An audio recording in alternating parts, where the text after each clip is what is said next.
You're now listening to the Diversity Roundtable. I'm Pamela Xaba, entrepreneur, inclusion enthusiast, and the founder of Nonkosi Creatives with over 2 decades as a corporate HR professional.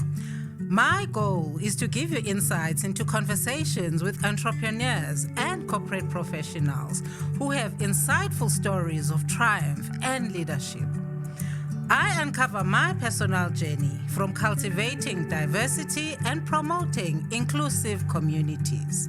We'll also find out why building a prosperous society is vital for leadership roles. Subscribe and get ready to rise, lead, and help define the spirit of South African excellence. Hey everyone, Marlene here, Franklin Covey, South Africa. We develop exceptional leaders at every level. We build personal and interpersonal skills.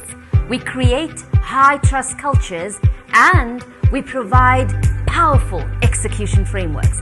So come learn why other Fortune 500 companies vote us, Franklin Covey, the most trusted leadership company in the world.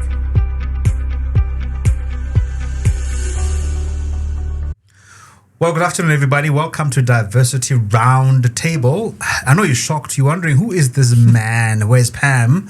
Well, my name is Jabu Zwane. I'm a mindset development specialist and a very good friend of Pam. Today, we actually have a special edition where I've got friends from far, far away. I'll tell you a bit more about where they come from. I'm going to be talking to them a bit more about what is happening right now in the world of diversity, equity, and inclusion. We're going to be exploring quite some interesting aspects about the developments that are happening right now in South Africa and globally, specifically what's happening in the United States of America. I'm going to introduce them a bit later on, but what I want to do is I want to start off by actually invite them to tell us a bit more about who they are. They are friends of mine that I've actually met in 2017 as I was transitioning from being a full-time pastor into the world of work, into the world of transformation. I came across this gentleman by the name of Michael Sylvester. And we met up somewhere and we realized that God has called us into the space of healing, of transformation, of uniting people and really making love more practical, more tangible, in a way that all of us are actually longing for in the world. All of us are longing for that. And I got an opportunity to be invited to share a keynote as introducing this very same subject we're going to be talking about today. And with him, his team from the USA. They come from the Lithium Group. And I'll tell you a bit more about that later on. But without wasting too much time, let me start off with saying welcome, everybody. Thank Good you. Afternoon. Good afternoon, Jabu. Glad to be here. Awesome. So we have Michael, we have Alethea, and then we have Brett, right? If in case you're wondering what does Alethea mean, it means actually truth in the Greek. It does, yes. Right? Yep. So you've been wondering, she's the truth. Oh, yes. That truth. Oh, yes. Right there. She's our secret weapon, I told you. She's the secret weapon, Michael says. So, Michael, please tell us a bit more about who you are and just say hi to everybody. Yeah. Everyone, my name is Michael Sylvester. I'm Executive Director of the Lithium Group, and we're a cultural proficiency platform designed to help leaders engage matters of culture and the intersection of culture and the conflict that it provides, but also the assets that it provides as well, and to help individuals, high-performing teams, companies, and organizations get the results that they want. We've been working in this space for over 20 years. We have a lot of experience that we've been able to cull from those experiences and those engagements to help organizations, companies, and individuals. We worked in full-time ministry for 29 years, and recently, of 2 years, we opened our own consultancy. Okay. And I'm going to say a bit more about it, but Sure. Briefly, what does the consultancy do? Yeah. Again, helping individuals, high-performing teams, and businesses engage matters of intercultural engagement. Super. So recognizing that in a company, while you may have majority homogenous groups from an ethnic or a cultural background, even within that homogeny, there is diversity. There are different factors that play in. And those also affect decision making, those affect plans, those affect strategies, and sometimes those things come into conflict. And so what we help those organizations do is, as Gert Hofstede would say, is unlock the cultural software of the mind to engage culture not as an impediment, but as an asset, and release the power that intercultural engagement can produce. Much like the Medicis did in early Europe out of Florence, Italy. It took diverse disciplines, people, engineered and designed and pushed and initiated by leadership to produce some of the best, most influential science, art, the Enlightenment that we've seen.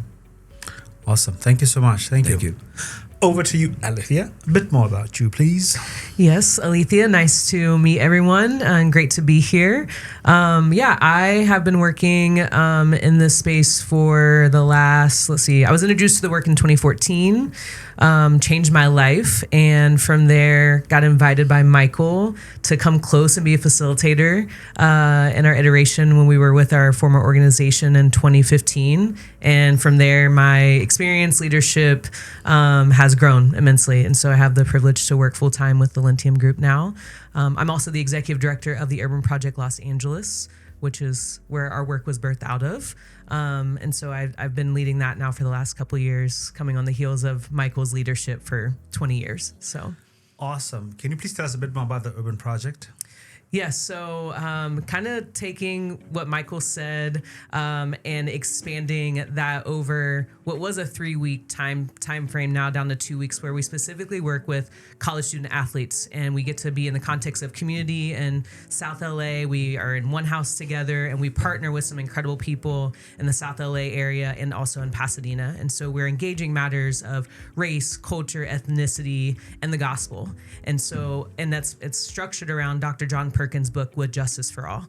So in that book, there's 3 R's: relocation, reconciliation, and redistribution. So all of our content, our speakers, our films, our articles, each week is structured around one of those R's. But we don't want it to just be an intellectual thing for these college students and our staff that also join us and help us lead the project.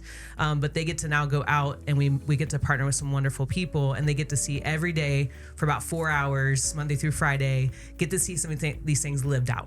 And so we want them to actually have a tangible experience so they can catch a vision, maybe for the very first time, of how do I do this in my context, whether it's back at college, maybe I'm a sophomore going to my junior year, and there's opportunities in my city that I didn't even know were possible. Maybe the student is graduating and they're going out into the workforce and they're moving to a new city. And so now they have a vision for something that maybe God has captured their heart in their 2-3 weeks that they spent in LA. And so it's an incredible space that we get to put them in, and also dealing with conflict, matters of intercultural engagement and conflict. A number of people don't know how to engage conflict, especially around race and culture and ethnicity. Yeah. And you're in community for 2 to 3 weeks, and so you don't get to really escape it. And so we're also trying to help provide them with some of the skills that are tangible, incredible life skills as well. Wonderful. That sounds like a lot. It is, but it's worth it. It sounds fulfilling too. Yeah. Oh, Very. Awesome. Thank you so much for that. Brett, over to you, brother. Thank you. You can join us at the Urban Project this summer. It's open invitation. Open invitation. Yes. Check it out, right? I'll just get on the plane and just be there with you guys. Exactly. In 2002, my 7-month-old daughter and my wife and I were assigned to the Urban Project Los Angeles, and that's where I got to know Michael. I've met him before, but that's where our friendship, brotherhood, lifelongness began, and it changed my life because of the opportunities for exposure to things that I hadn't considered before, and applying that to my work on campus with Athletes in Action. It's just in a different, it worked across contexts, and that led to the development of a previous platform called the Lenses Institute, where we met you. Yes. And it's a privilege to be here and to continue in that work. having served with 2 different executive directors with the Urban Project, it is it is still joyful. So that's me. Okay, no, wonderful. That's great, man. Thank you so much for sharing that. Thank you. All right, let's get into it. Let's get into the meat of things, the reason why we're here. Now, there have been some developments in the United States with your Congress. And I'm so glad to have you guys here because we don't know what are you people doing out there. But anyway. We're here to speak for all Americans, by the way. Look, United Statesians. Yeah. Look, at this point, we don't particularly we don't know. You are here and you're Americans. Yes. And we want to know what America is doing. Yes. Okay. So recently, your Congress passed a resolution, sort of banning funding to universities, especially to the DEI programs, and there was a different term that has been used now as like talent management. Well, actually, the government office of DEI was closed. The government office of DEI was closed. Yes.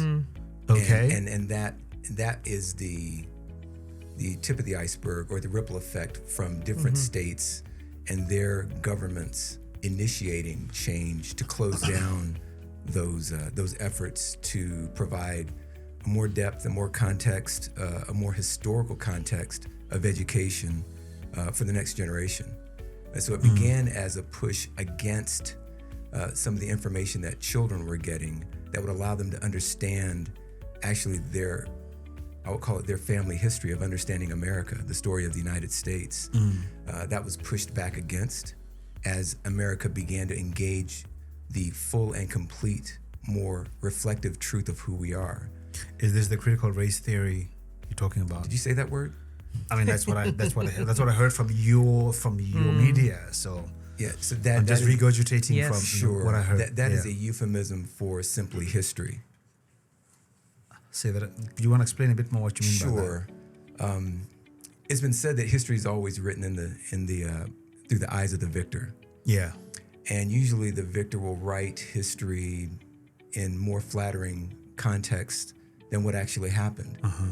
And what has happened with this great experiment called the United States is that there have been more people, more voices at the table who have been able to influence the different textures of that story.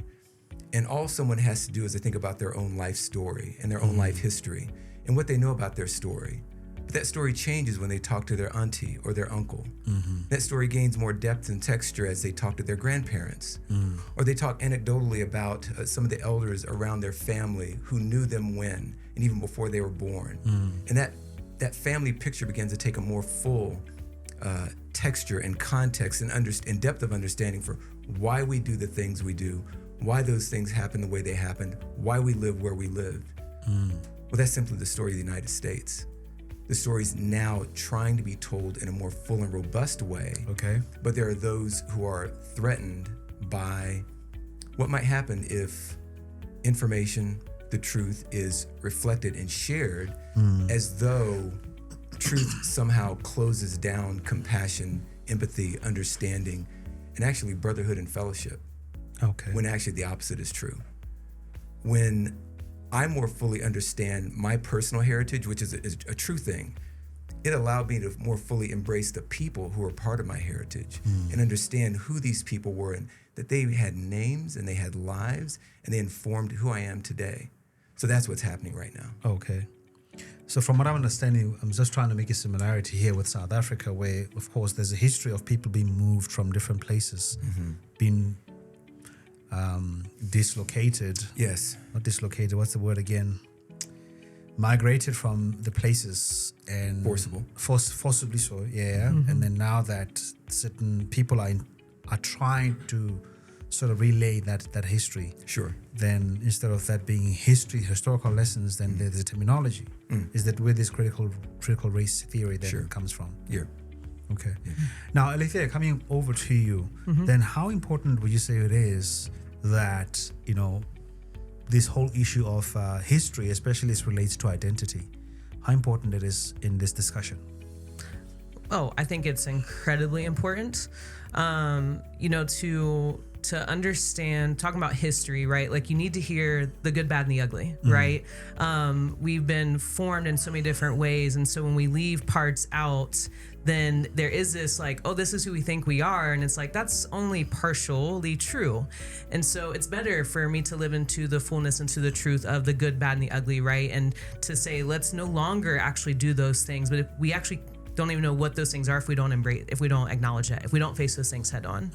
And so I think that's been, seeing how that's unfolded in the U.S. in the last now 4 years. 2020 was the tipping point in the U.S. and to see the backlash, because often when we engage truth, when we're engaging history from a more fuller standpoint, it's uncomfortable. It's very unsettling. It's for some, it's like that there's no way that could be true because that's so evil and vile and that's not who we are. Well, it's part of who we are, but we don't have to continue to be that. But if we don't want to acknowledge and face that head on, we will actually continue to repeat the very things that we're saying that we don't want to be true. Why 2020? I was in the States, in fact, in 2020. I was stuck actually there during COVID-19. During the George Floyd and the elections. I was having a front seat view of the different sides of the USA. It was quite interesting, actually. I'm sure. Watching people that I've known for so many years going at each other over ideologies, and even some falling out to the point where even today they haven't even gotten together. Sure. When you say 2020, was it part of it, or was it something different that sort of was a tipping point? Yeah, so things were rumbling. There's always been things there. It's always been there because there's a number of things that we have not dealt with in the U.S. So it's always been, there's been some stuff out there, but so much been below the surface. 2016 was the start of some of the things that were under the surface coming to the forefront in our election season. And then we fast forward, we're now in another election season in 2020 and COVID has hit. And then we have, it initially was with Ahmaud Arbery. The video was released, so that was a start. And then a few weeks after that, Breonna Taylor, which had actually happened earlier, but the news of that came out about how she had been killed. And then on the heels of that, George Floyd, that the whole world saw happen. So it was kind of combustible because we're all at home. People, we weren't going on trips, and you're on your TV, you're on your device, so there's access in a way that you maybe weren't paying attention to prior to because you were distracted by different things, but we're sitting at home and there's nowhere to go.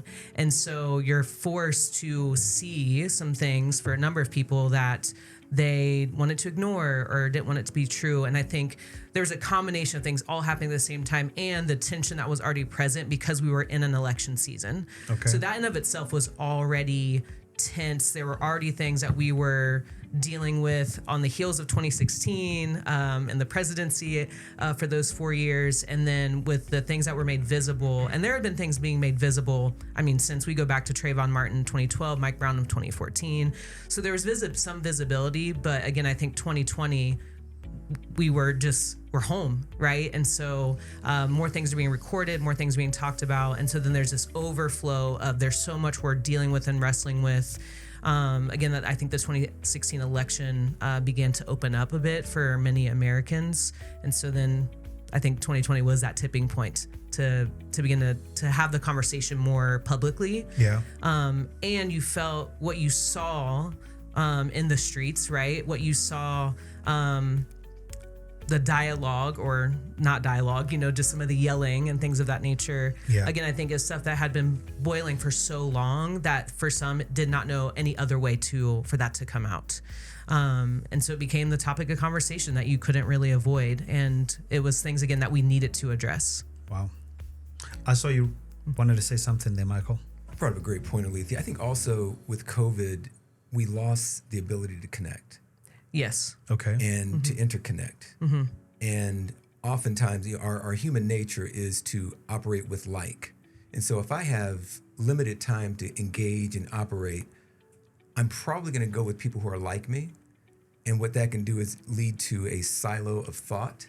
And so you compound that by time and a lack of engagement with people who are different than me.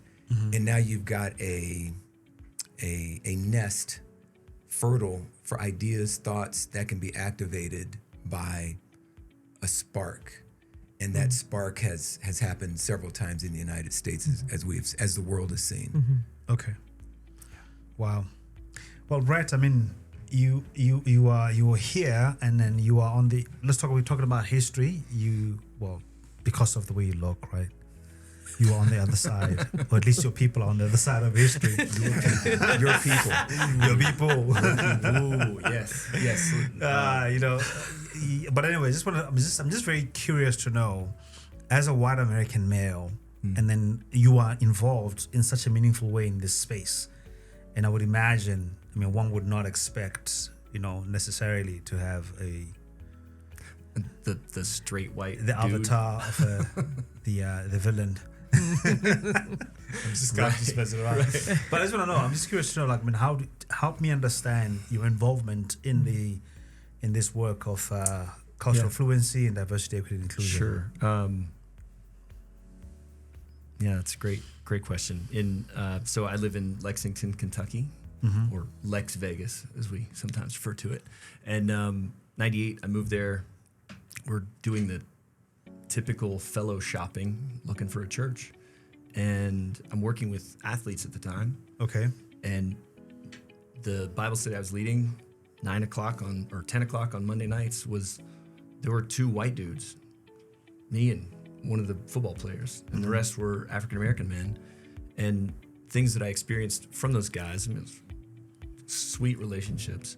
I'm like, how do I go to a church that these dear ones don't, I don't see them represented. So I asked one of them, I said, where do you go to church? He said, First Baptist Bracktown. I said, okay. So my wife and I went to Bracktown on the 119th anniversary of 12 men signing with X's their name on the deed to buy the land for that church to begin. And I was out of my mind because I'd grown up going to typical white church, and I see people who are worshiping the Lord dressed to the nines. I'm just trying to sit next to my wife and have a chat about do we like this pastor or whatever, I want to give up my seat though, because all the brothers are giving up their seats for these little old ladies or whatever. And so on my way out, Reverend Akins, he said, just greeted us. I think we're the only white couple there. And that began another lifelong relationship. He became a mentor, and we chose to go to that church. And that set me on some paths that in a couple years later, 4 years later, when I met Michael at the Urban Project, it was like, this gave voice, gave words, language to what I was experiencing that the organization couldn't connect with. Because, when we take prayer requests at Bible study, and largely African-American Bible study, and someone says, pray for my cousin, he just got locked up. And then another one says, yeah, we've all got cousins who are locked up. That didn't happen at my college Bible study. So those kinds of questions and things that, wait, this is different. I need people who are experiencing this, who can give me feedback and, speak to it. And that, I didn't have that within the organization. Yeah. So when I met Michael and Urban Project and 3Rs, and oh my gosh, it was such a different, it changed my Bracktown Urban Project. Those 2 things have profoundly shaped my life and my kids' lives, and they continue to do that. So that's why I'm involved in this work. And as part of being involved in this work, in Lexington, I'm on the Fayette County Public Schools has an equity council, and it's an 11-member, 5 appointed, 6 voted on. Yeah. And I'm on the equity council. And the first, this is my 7th year on it. And the first 3 years I was hanging out, paying attention, CRT meant culturally responsive teaching. Because that's what we value. We need teachers who can adapt and connect with their kids, their students. So, okay, CRT. And then all of a sudden it's like critical race theory is CRT and it's the devil, you know? I mean, not really, but an accurate retelling of history, yes. Woven throughout all the institutions and environments in America. So anyway, that shift has been profound. I believe it was Clarence Page wrote a column in 2020 about CRT, and he did a word search. He's a newspaper guy, and he said the first 20 years of from 2000 to 2019, CRT, critical race theory, was mentioned under 500,000 times, and then first 6 months of 2020, like way more. Wow. And it's like, what the? So just wow. That's interesting. Now, quick question on your side, then, because you've mentioned this, and in my mind, I mean, it's connecting with the sort of post that I did early on about the importance of having meaningful relationships with people that you don't know, and how that actually then enables you to tap into your humanity more elaborately and a little bit more with wisdom. Yeah. And with tangible information, not some ideas that are being shared out there. Right. So how important then is having meaningful relationships? Is it important at all? It is the most important thing. Without someone like Michael or Alethea or other folks from different backgrounds, I'm left to believe whatever I see in the media or whatever my stereotype is, uninformed stereotype. So the context and nuance and just the layers and reality that people who are different from me that I'm friends with, that I'm engaging with day to day, not just like, oh, I've read you in a book, but wait, my kids know you, and we share meals together, and there's a depth of our relationship allows for, as you said, humanity, compassion, all the empathy, but it's also inviting them to speak into my life, to tell me, where I've missed it, or no, that's not accurate, or whatever. And those are in the context of just, dudes that I'm leading in ministry. It's discipleship. It's a two-way street. Like just because I happen to be older and taking a few more classes or whatever than these guys, they still have loads of stuff to teach me. Yeah. And that's been really helpful when I'm sitting across from an African American guy who's grown up in a completely different context than me. And say, how does this passage that we're looking at, what does it say to you as a black man, a political science major, track team member, whatever, but your context? And that, often that's, though they occupy all those places and contexts, or identities. Yeah. That's not too often how we engage each other. Yeah, not like that. I know, because I'm also a firm believer in that. I'm a firm believer in having a meaningful account of something being the most objective way of actually, again, having a credible account. Yeah. Meaningful account leads to credible account. And sadly, not just I've seen here in South Africa where so many of us don't live in the same spaces, and as a result, we relate to each other and with each other through third-party information that is unverified.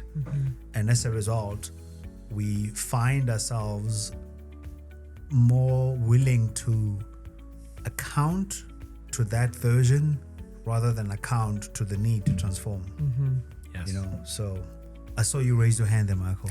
I was just physically responding. It's absolutely true. There's a cost involved. The quick engagement is less expensive than the long-term engagement.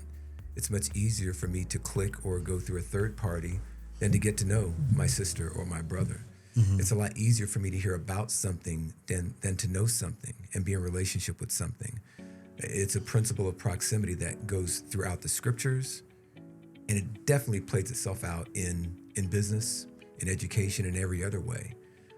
Long-term, sustained, abiding, real success always happens in the context of relationship, always.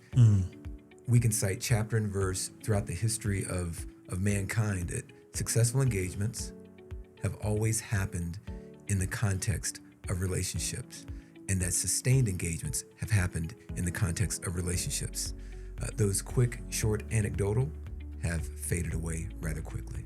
Wow.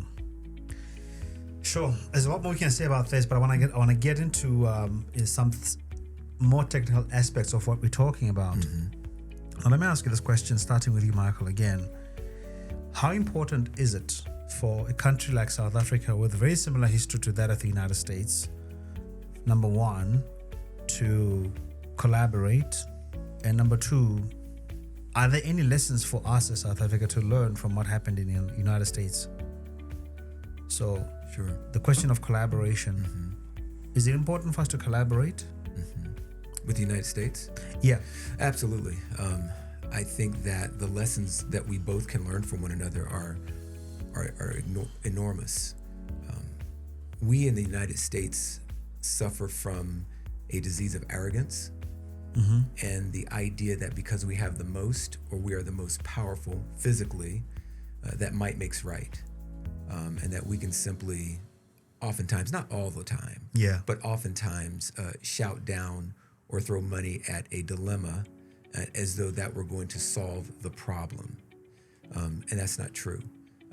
We have not been able to squarely look at ourselves in the mirror and give an accurate accounting. You spoke about accountability a few moments ago. Give an accurate accounting for where we actually are. And what that has done, it has allowed us to engage a series of short-term fixes throughout the band of culture, whether it's our indigenous sisters and brothers in the United States, our poor white immigrants who came to the United States, African American who came here with the African who came here not of their own will, the Latin sisters and brothers, a bulk of whose land used to be theirs that the United States took.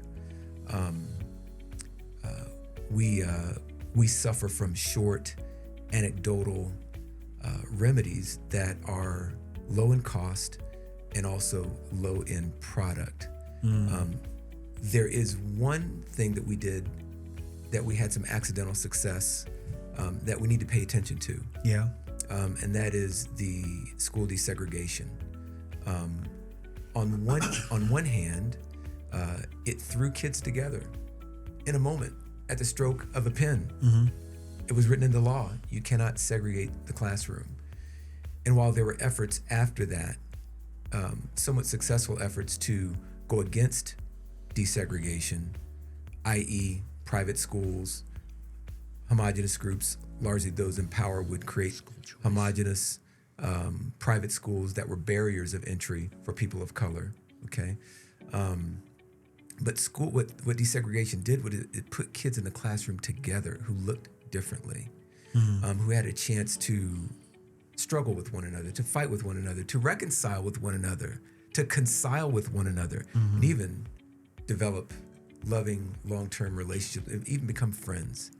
And from that, you're seeing some of the seeds of now today, so in the United States, some of the seeds of those early from that 1960s bill played out today in the United States, where you see people of color and majority culture for the United States, white, being able to engage one another in a more heterogeneous way versus a homogenous binary way, all white, all black, all Latino, all Asian, all Hispanic. What South Africa has done is South Africa has been able to look itself squarely in the face and look at its history and say that there is something wrong, and everyone says it. There's not one person I've found in South Africa that says, I'm satisfied. But in the United States, you can find a number of people who could say either one of two things: let's go back to the good old days, whatever those were, or they will say, I like things the way they are. And if you ask them, how are things, you'll begin to hear words like comfort, a lack of engagement with the other, my own space being protected, words that speak to a bit of fear of the other as well. And so what we can learn from South Africa is how to tell the truth, to engage the truth, and then work toward those things that the truth reveals. One of the things I think that South Africa can learn from the U.S. is when we have been willing. That's not just the desegregation bill that helped. There were other elements that were helpful as well, and some elements that were at the beginning helpful that end up being harmful. But there's some things that we have done that South Africa can learn from as well in terms of providing on-ramps and access for as much as humanly possible. And again, I use the word experiment with the United States because our motto is we did begin as a grand experiment. We're still working on it. We're work in progress. So that's some of the engagement and I'd say the intersectionality that we can do together of learning about one another's cultures, but also learning from some of the successes of one another as well. Yeah.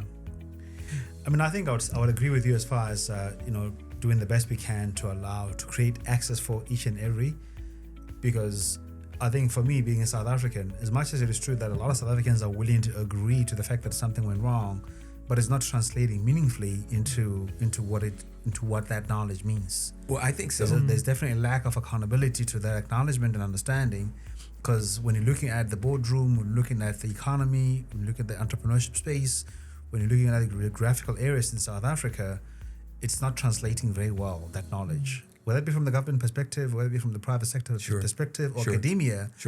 At this particular point, I think there is a lingering frustration from the advocates of this type of work to say that, how is this not fully translating into it, even though we are aware of it? Yeah, I think in the United States, we won't get blue ribbons on that. We won't get all the praise and accolades for being completely inclusive at the higher levels of leadership. I would say that understanding is reflected in action. Yeah. And the fact that there are evidences of a lack of sharing in the fruit of South Africa, in South Africa, I strongly believe that there are people who do know what to do, just like there are in the United States. The cost produces fear. And usually people fear what they don't understand and what they cannot see. And the fact that there is something on the other side that is a beautiful purchase, that is available, there's enough fruit for everyone, that keeps people from making a move forward. That unknown, or a lack of willingness to believe, or the mindset of win-win versus I win and you win, or win-lose. Yeah. Now, Alethea, let me ask you this question, especially on this question that, in this point that Michael just raised, where there's a lack of awareness. I want to be a little bit on the contrary. Have you experienced situations, or have you observed situations where there is an awareness, but there's an unwillingness? 1,000% yes.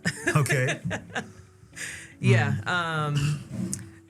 Yes, I've been in plenty of situations, and even observing in some other contexts, awareness is higher than people might want to admit. In certain spaces I've been in, the conversation is happening. People are sharing their experiences that are very contrary to what people thought was true. Yeah. And we also are in this high digital, easy access to information, right? All the podcast films, things of that nature that we haven't had prior to, the early 2000s, right? Yeah. And so the awareness even in that is heightened. But it's often, to Michael's point, I think the cost of it is there. And also I think it's just people's comfort as well. To what does that mean? If this is true, I have this awareness and we're saying we need to do these things, what does that mean for me? Because in the US, very individualistic. Yes. It's me and mine's, right? Like that's what a lot of people care about. And so I think that's also part of the hindrance in some spaces that I've seen is the unwillingness, because it means maybe I need to step down from the position of power that I'm in. That's actually a really good move because it benefits the whole. But now I'm losing access, whether it be financial, whether it be the resources of people, it's status. We attach ourselves to status, both in the Christian space and the non-Christian space. And so I think that's also part of the unwillingness to take some meaningful action to the awareness that one has. Okay. I saw you had your. I'm going to come back to that. It was an amen. Was it? It was an amen. Absolutely. Yeah. Yeah, because I mean, I think the thing is for me that willingness aspect of it, and I wonder if how much of that again, accountability that comes with awareness actually makes more people willingly blind. Because I've seen in many settings like where people are sharing their stories. But then instead of listening to the person's experience, but then there's a counter argument to the experience, almost to try and tell the other person how they need to process what happened and how they're misunderstanding, or to sort of express a bit of compassion. And I heard you say, right, which actually makes me turn to you then. Walking right into that one. This is my question that I have for you, Brett.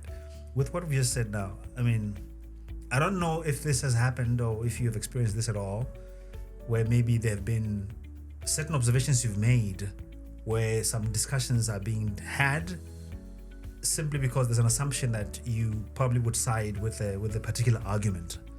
Right? What would you say are some of the reasons why people are aware but also become unwilling and then ultimately become willingly unaware? Too few comfort, muscle memory, just tradition, all those things, and the number of people who, and also a limited perspectives on ways of doing things, leadership, and all that. But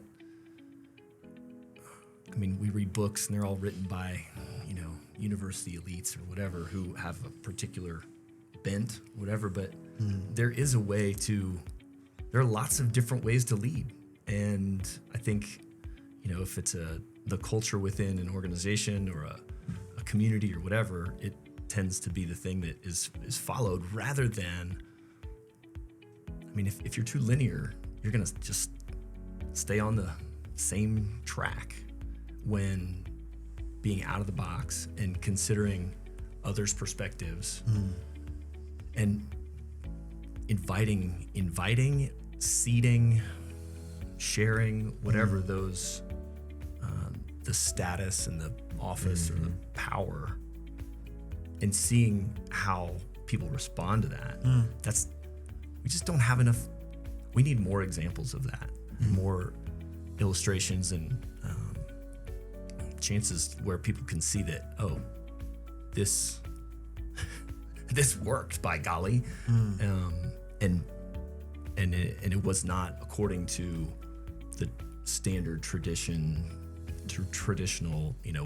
way we've done it for the last X number of years, and those are they're out there if leaders, folks who are in those institutions will invite we'll ask the questions. That's actually a very interesting point about the lack of evidence. And I agree. I suppose it's not widely publicized, but of course, being in the corporate space, there's a lot of evidence around more diverse companies and the success and the profitability and the sustainability, the creativity, all those important components of what makes a company successful. And my question to you, Michael, is this: what would you say then? Let's say if you were to advise a company right now that is considering venturing into this scary, unpredictable space and uncertain about whether or not, first of all, the shareholders are going to be happy with it, the executives are going to resign, and if it's going to cause ruckus within the company and certain people be unhappy and, stab each other. Hopefully not. But what would you say would be, how would you advise that company in terms of what the best practices should be? How to prepare for themselves and what the best practices should be? Yeah, I think the first thing to do is have the mindset of the best.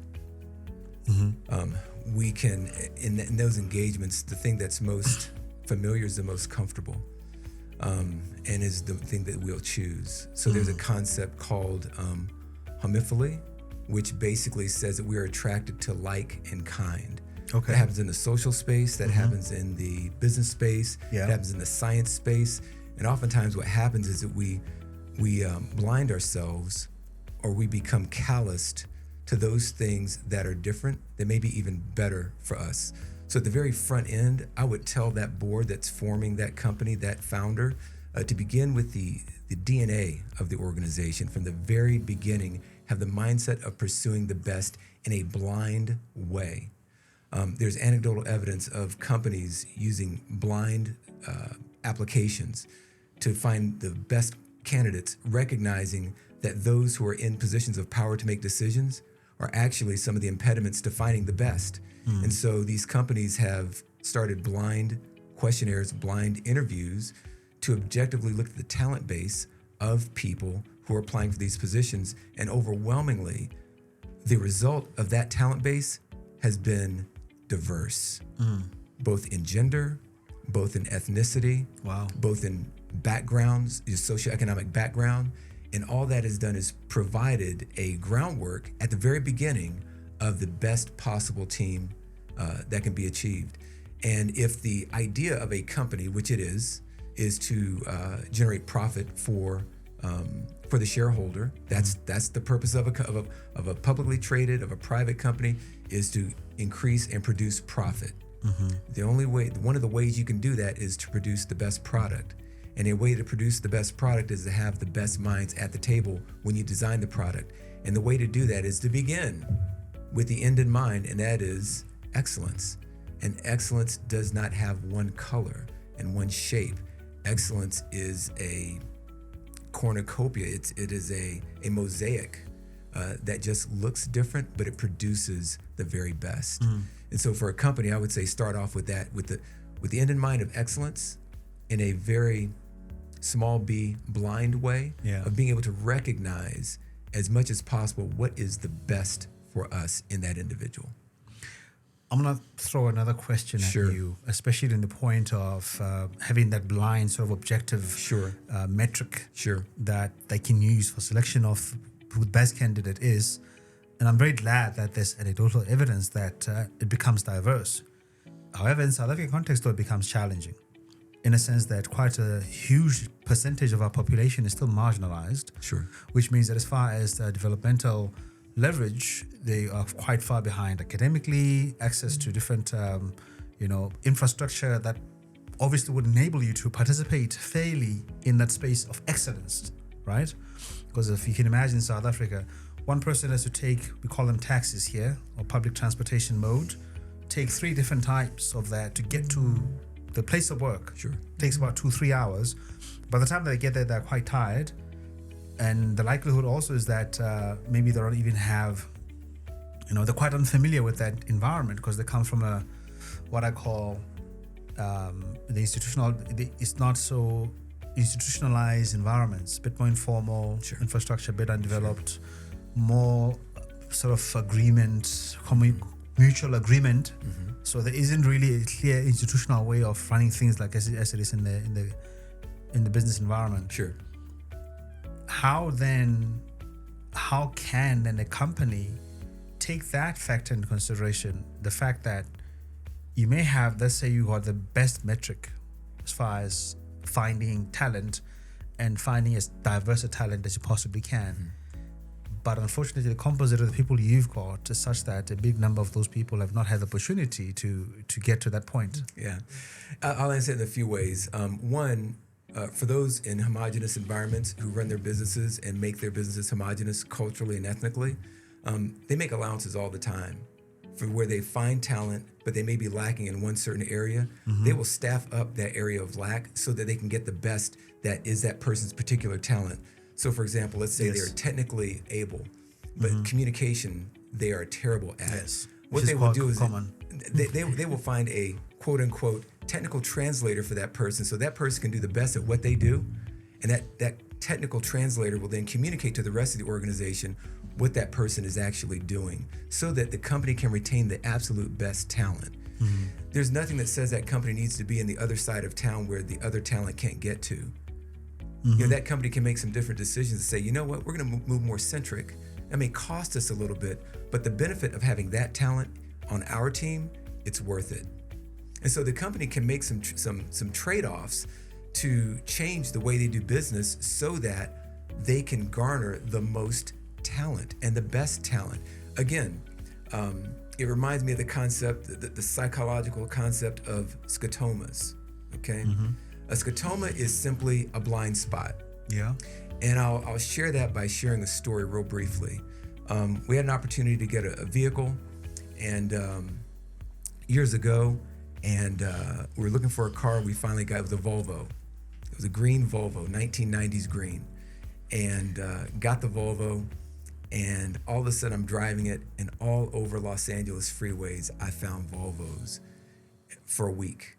And it looked like the LA was the Volvo capital of the world. And I came home and I told my wife, I said, sweetie, I don't know what you're thinking, but as soon as I bought this car, it seems like everyone has a Volvo now. And I think Volvos are just the most popular car in Southern California, in Los Angeles. And she said, honey, I think those cars have always been there. Yeah. The fact that we now have a Volvo means that we have a heightened awareness of what's around us. That's a scotoma. Okay. And so for companies and organizations, you don't know what you don't see, but you can't see unless you get up close, unless it really matters. And so if I have a good friend, an alumni of the Urban Project, who runs a company who finds talent in unusual places that can't necessarily access those corridors of mainstream commerce that you were speaking of. And what he does is he provides them with a boot camp and a workshop to both highlight their skill and ability, give them some of the translational skills to communicate to those places of commerce, to provide for them a more robust framework so their business can be platformed in an excellent way. It's called Hustle Phoenix. Hustle Phoenix. Hustle I would Phoenix. love to look more into that. And so, and so often in those communities that are under-resourced, what mainstream society has said is that there is no talent there. There's nothing there of value. Wow. What they have chosen to do, and what we've seen in the Urban Project, is they're innovators, they're entrepreneurs, there are people with banking skills, accounting skills, science skills, linguistic skills, who simply need the opportunity, and they're hungry. And if companies were able to access those types of motivated, by all possible means, types of people who won't let anything get in their way if they just had the opportunity, I think you'd find more companies willing to say, okay, if I'm making concessions for this person over there who's in my company, who's come through the mainstream, they went to the right primary schools, they went to the right secondary schools, they have the right cultural DNA, they may look like me, they went to the right university, and they speak the way I speak and I'm most comfortable with, and they look most like me, but I've got to make these concessions for that person. It is quite possible that I don't know everything, and that this other person who shows that they can do everything and more than this other person can do, but they need some other things that help them access the mainstream. I can do that because exponentially it's going to profit my bottom line. Yeah. Now, in the world of commerce and business, that is the motivation, the green, the bottom line. You know, I believe that, and Alethea was alluding to it earlier, I believe that the motivation of community, of peace, of Ubuntu, I think that exponentially garners much more for more people, even financially, than simply going for the bottom line profit. I think going for the bottom line profit is short-sighted. I think it creates division. and it's a very short porch, as we would say in the United States. The longer term has a broader, much more complex. We don't want to ignore complexity. Yeah. Because diverse marketplaces bring complexity. But we strongly believe that everything has been created for intention and purpose, and that one of the intentions and purposes of a diverse marketplace is to create excellence. Yeah. Awesome. Well, there's so much to talk about, but we kind of have to land the plane and I wish you guys were here longer. Are you on your way back from Cape Town? Are you coming around this way at all? Unfortunately, no. You're not? No. I know about your event on the 27th. Hey? I know about your event on the 27th. I saw it. Yeah, forget that event. I'm thinking about this event. Okay. Do an encore, because I feel like we don't have enough time. But I'll think of something. Sure. I know me. I'll think about it. Me and God. Yeah, okay, God, I got it. Can I say something else real quick? Yeah. Jabu, and this is something that we are stock and trade. Information is important, but information is not power. Action is power. Yeah. And that is something that we have worked to develop over the past 20 years. Yeah. Is move from action, or move from information to action. Yes. To help people move and change behaviors, changing behaviors to transform to get the results they want. Sure. Olivia, I'm going to give you a bit of a difficult one. Uh-oh. There's a company in South Africa thinking, my goodness, I don't have enough money to have you guys as consultants. Just give me a 5-point solution for this conundrum that we're talking about. What would that look like for you? Ooh. Where do they start? What is the starting point? And what is sort of like the metric of measurement?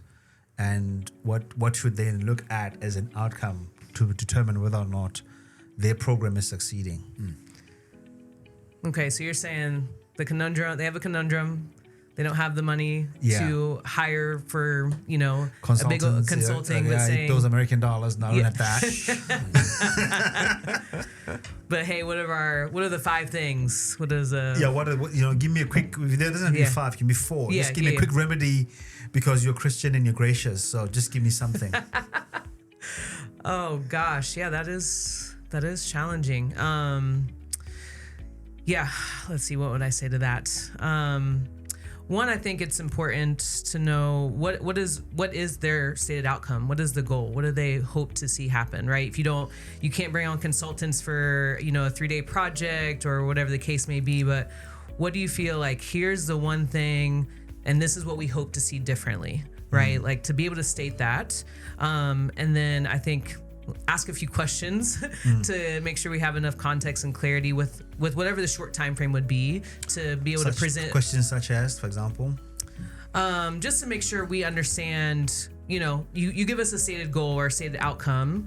Oftentimes, as people, we don't know what we need, what we actually need. We may see something and think, this is what I need to fix this problem, and then someone asks you a few more questions, and you're like, well, I wasn't even thinking about that, right? Okay, here's what this would actually, what I want to achieve. This actually is the way to go to achieve the thing that I didn't know that I was aiming towards.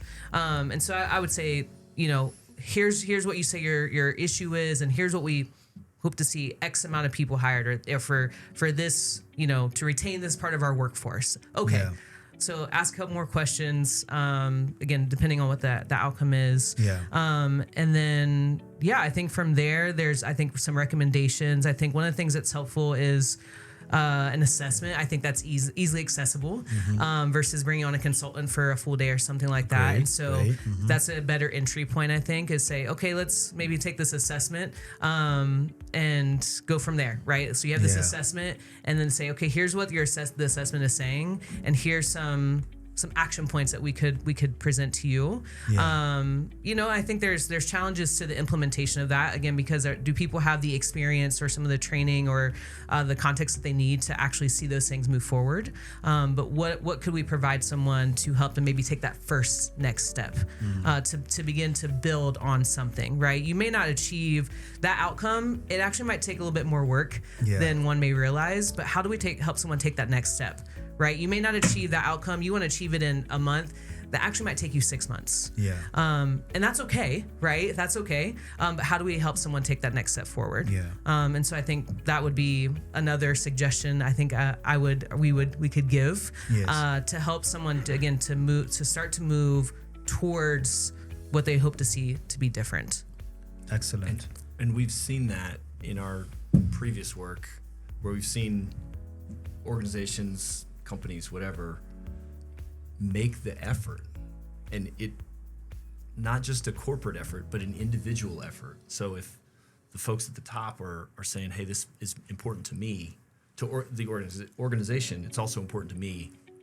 So there's elements of their, to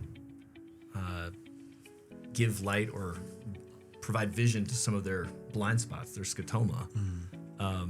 But then seeing what that does among the ranks of, folks they're leading, to see the buy-in that they have and the encouragement and, like, hey, they see me, they recognize this is a value of ours, and we're going to make it a corporate value, or we're going to we're going to use the strengths of our workforce to continue to push the company forward. Awesome. This is also going to be a closing question for you, Brett. Oh no! Give Yes. Michael the last word. Yeah, yeah. No. I'm coming for him. Oh, good. Yeah, I'm not done with him yet. My last What would be the ultimate litmus test for you then as an organization to say, okay, this is what for us means success in terms of our goal in helping a company? litmus test for a The consultancy. success of your work. Like, okay, if you come Yeah, into a yeah, company yeah, right yeah, now, sorry. okay, fine. Gotcha. We've Yep. done the work now. Let's say Yes. a year later from now, Yeah. like this is how you Action. say, yeah, I'm the man or I'm the woman. Yeah, I did that thing with God, or whatever the case might be. What's Action. that? I want to see movement, action, commitment to. What does it look like? Yeah. You I mean, there's going to be some trial and error, but to go for the goals and taking whether they've taken the course, whether the company or the organization, institution has taken the course prescribed by the consulting firm or whatever, but that they have continued to go after that goal and have affected change in places in the organization to get to that goal, that demonstrate their commitment to people, community, shareholders, maybe. Yeah. So, Awesome. yeah. Well, thank you. Thank you. Right at you as well. Same question. And yeah, when you walk into an organization and then you're done, how do you say to your wife, you know what, baby, your man is changing the world. This is what we're achieving. There we go. There it is. Those words would never come out of my mouth. So you don't have to worry about that. Just like Michael. Right. But to go back to Brett, there are some false positives in the United States that we've looked at. Yeah. We've looked at quantity versus quality. We have looked at bodies in the room versus the quality of the bodies in the room. And so the first thing I would do is the why has got to be, Alethea said it, your why has got to be absolutely rock solid. You got to know why you're doing what you're doing if you're in business. So I would spend a lot of time with that leader, that business leader. We would have them really hone in on their why. And if their why, a year later, 2 years later, in the cycle of development, if their why is rock solid and strong, that's the beginning. The second thing is that this leader has to lead the initiatives. This person cannot pawn off into some other committee, subcommittee, or some other officer in their organization responsibility for the success of the organization. My goodness, a CEO or an executive director would not pawn off or not take credit for profit gain. The board would say, well, because of Mary or because of Bob, the company has actually grown. And Bob or Mary would not deflect that. They would accept that. In the same way, Bob or Mary has to be willing to accept responsibility for the movement of the company to be a more accessible company. And so we'd be looking for the elements that reflect accessibility. We'd be looking for changes in policy. We'd be looking for changes in action. Not necessarily makeup all the time, because that takes time. Yes. And if we're looking for a quick fix, and we're looking to just put different bodies in the room, that is going to be a recipe for disaster, because you have no quality control over who's in the room. All you're doing is grabbing something different and you're putting it in, and that's not responsible leadership. Responsible leadership has the mechanisms in place to be able to sort through and filter the absolute best talent possible, and has the pathways and gateways to provide access for the best talent possible to get to the table to be able to help the company succeed. So there is a, and we've been doing this for a while, so there is a noise, there is a look to companies who are moving and evolving and changing. So that's the first thing I would be looking for. The second thing I would be looking for is continual curiosity. The fact that they would just walk away and say, we've got the package, we've got the blueprint, we've taken the assessment, we've got the program, and now we're finished. I would be very concerned about that company, and one of us would be making a phone call when we think we should be getting a phone call and say, Mary, how are you doing? We haven't heard from you in a while. How's this opportunity going? How's this change initiative going? Because those types of noises speak to movement, they speak to cultural proficiency and development, they speak to a person in change. Yeah. Wow, so much to be said. I like that. That's so cool. Let's just close off here. Alethea, closing words. Tell everybody how much you love them, and that you're gonna come back to South Africa, and this time you're gonna bring us some candy. Some candy, by the way. I didn't see nothing. Like, what happened? I got Hey. you. You got me? Yeah, Cool, bro. that's the source right there. But You spoke too soon. yes. I said candy because we call them sweets here. Candies. Candy sweets. You know, Speaking your language. Yes. Words and their meanings. Words in the meetings. Exactly.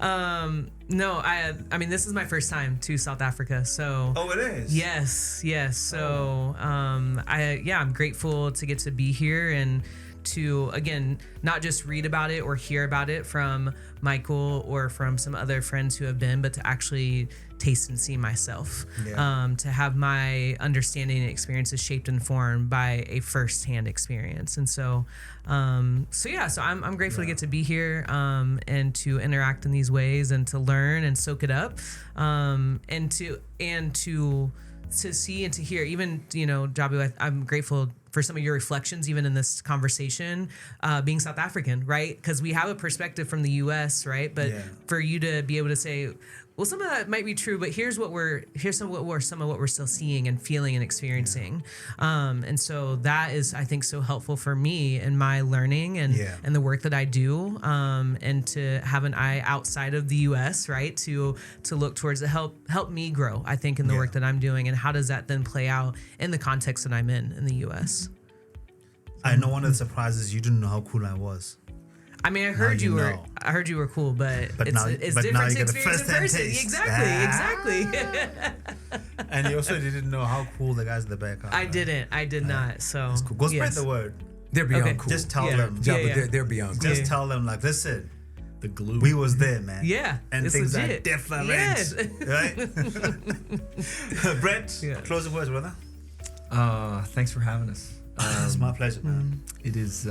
It's good to be here again, and to do it in a different.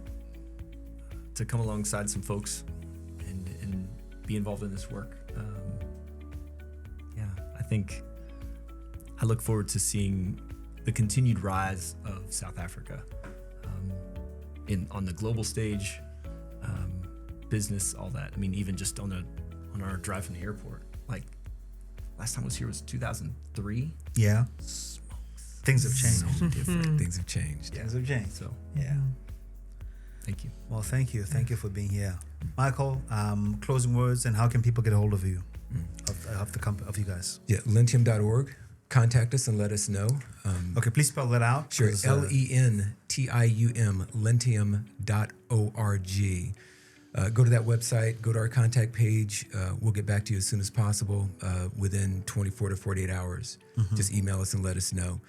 The second thing I would say is, Brett said South Africa on the rise. And Jabu, you and I have had other conversations about this. South Africa is ready and South Africa is poised. I pray for South Africa that she would be able to see herself in all her fullness. The entire continent and so many parts of the world look to South Africa for just about everything in every discipline, whether it's education, medicine, finance, minerals, the arts, entertainment. And so with that, as someone once said, with great power comes great responsibility.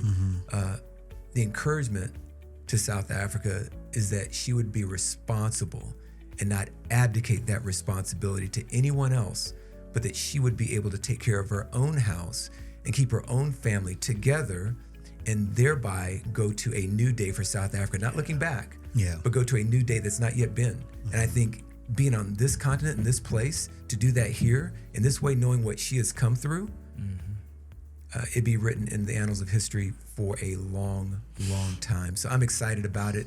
We want to be a part of it, because we grow and learn as we become a part of it too. Well, ladies and gentlemen, lady and gentlemen, nobody's in the back there, right? Okay, cool. Now, but thank you so much for coming onto the Diversity Roundtable. Thank you, Jabu. Pam Thank could you, not be Jabu. here, but she's sending her greetings. We get to see her a bit later on. And I want to also thank you, Michael, specific thank you to you, because you have been mentoring me now since 2017.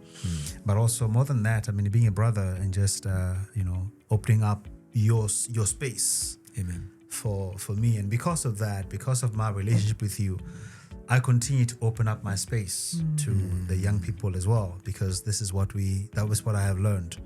And I think why this work for me is so important, it really speaks to that access, which determines exposure, which then determines experience, which then enables us to be able to expedite based on that experience, and ultimately be able to live basically based on what we believe are our own values, and in that way we are really very much a part of each other. And for those of you that are watching out there, that's I've spoken about you many times to many people that have watched me online. So they get to see you live, and that's why I'm making I told you guys, this guy is neat, right? Well, let's say, I don't want to say dripping, that's not really the right word, but Neat. yeah, he's neat, right? He's neat. He's the one guy that I mentioned this is what Michael does, right? I meet him at Protea Hotel, but a year and a half ago, and he greets me, we give the hugs, and he says to me, "You're dropping the ball." And he's looking at my stomach. You are dropping the ball. I was like, "Eish." Okay, got it. But only he can say that to me. Truth is our friend. But only he can say that. I'm glad he met you in 2017 and didn't greet you with that. No, in 2017 I was there, I was there. But anyway, it's always very challenging to hang around someone as able as you are, but also as truthful and loving as you are. Amen. Ladies and gentlemen, once again, thank you so much for tuning in. This was a special series coming from the Diversity Roundtable. My name is Jabu, Zwane, and you'll be getting to hear a bit more about